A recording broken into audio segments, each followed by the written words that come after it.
Media sosial saat ini tidak hanya sebagai media berbagi saja, tetapi juga sebagai media pembanding. Kenapa? Karena ketika kita melihat influencer dengan badan yang ideal, seringkali kita berpikir bahwa kita merasa kurang dan berpikir kalau kita harus mencoba diet itu. Tapi tanpa sadar, dengan tren diet yang salah seringkali membuat dampak yang berbeda, bukan gizi kurang melainkan gizi lebih. Ironisnya, di balik obsesi menjadi kurus, banyak yang akhirnya mengalami yo-yo effect.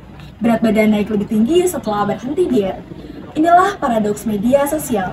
Demi tampak sehat di layar, justru menimbun resiko gizi lebih di dunia nyata. Kenapa sih fenomena ini bisa terjadi? Ada beberapa faktor yang menyebabkan fenomena ini bisa terjadi. Yang pertama, tekanan sosial digital. Tekanan sosial digital membuat banyak orang merasa harus tampil sempurna di depan layar demi mendapatkan validasi dan juga likes. Yang kedua, kurangnya literasi gizi, di mana membuat orang-orang hanya mengikuti tutorial-tutorial diet instan tanpa mengetahui resiko metabolik bagi tubuh mereka masing-masing.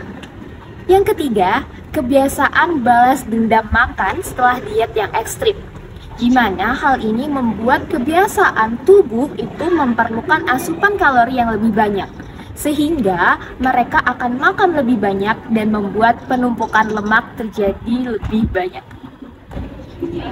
Masalah ini bukan hanya terkait kurangnya kontrol diri, tetapi juga pemahaman tentang arti lebih sehat.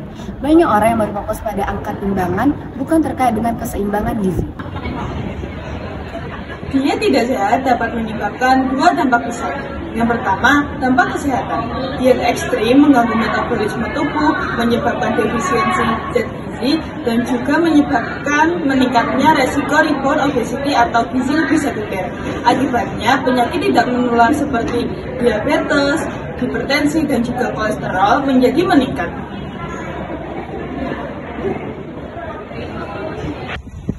Lalu, bagaimana cara mencegah fenomena ini? Pertama, tingkatkan literasi gizi dan media.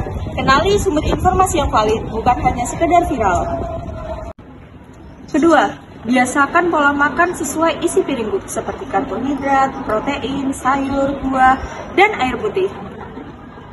Ketiga, gunakan sosial media secara positif. Ikuti konten edukatif, bukan konten yang memicu untuk perbandingan diri.